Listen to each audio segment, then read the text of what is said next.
Mas que surpresa, não é mesmo? Quem poderia imaginar?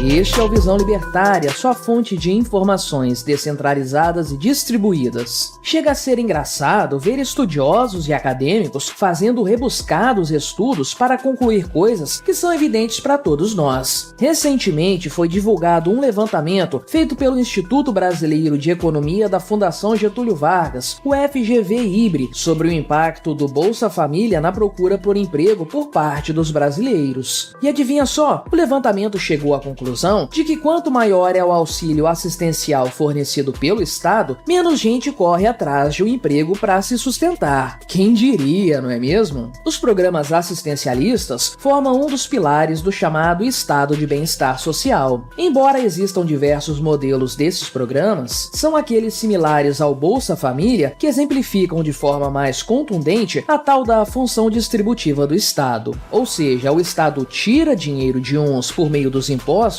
para dar dinheiro para outros em forma de benefícios. Na teoria moderna sobre o funcionamento do Estado, essa prática, que sob todos os aspectos é criminosa, recebe o agradável nome de transferência de renda. Pois bem, o pessoal da Fundação Getúlio Vargas resolveu avaliar os impactos que o aumento nos valores do Bolsa Família causou na quantidade de pessoas que estão dispostas a trabalhar. Para tanto, foi feita uma comparação entre os 4 anos do governo Bolsonaro e o primeiro ano do atual governo Lula 3.0. Nesse período, o Bolsa Família, que chegou a trocar de nome, sendo chamado de Auxílio Brasil, teve seu valor aumentado sucessivas vezes. Primeiro, o benefício foi aumentado para R$ 400, depois para 600, e agora ele possui ainda alguns penduricalhos que elevam o valor final do pagamento. Além dos valores pagos a título de benefício assistencial, o estudo também considerou a chamada participação da força de trabalho. Esse indicador demonstra a taxa de pessoas que, estando aptas para o trabalho, estão atualmente empregadas ou pelo menos estão procurando emprego. Em outras palavras, quanto maior essa taxa, maior a quantidade de pessoas interessadas em trabalhar para se sustentar e não apenas interessadas em viver de migalhas estatais. Em novembro de 2023, ou seja, no final do primeiro ano do terceiro mandato do Lula, essa taxa foi estimada em 62%. Contudo, no período pré-pandemia, a taxa de participação da força de trabalho estava perto dos 64%. Ou seja, na medida em que nos meses que se seguiram à crise sanitária, o Bolsa Família teve seu valor aumentado, a taxa de participação foi caindo. O estudo, inclusive, estimou essa correlação. A cada aumento proporcional de 10% nas transferências de renda, há uma redução de 1,1% na participação da força de trabalho. É claro que para custear esse valor cada vez mais alto do benefício e também um número crescente de beneficiários, o governo precisa desembolsar uma grana preta.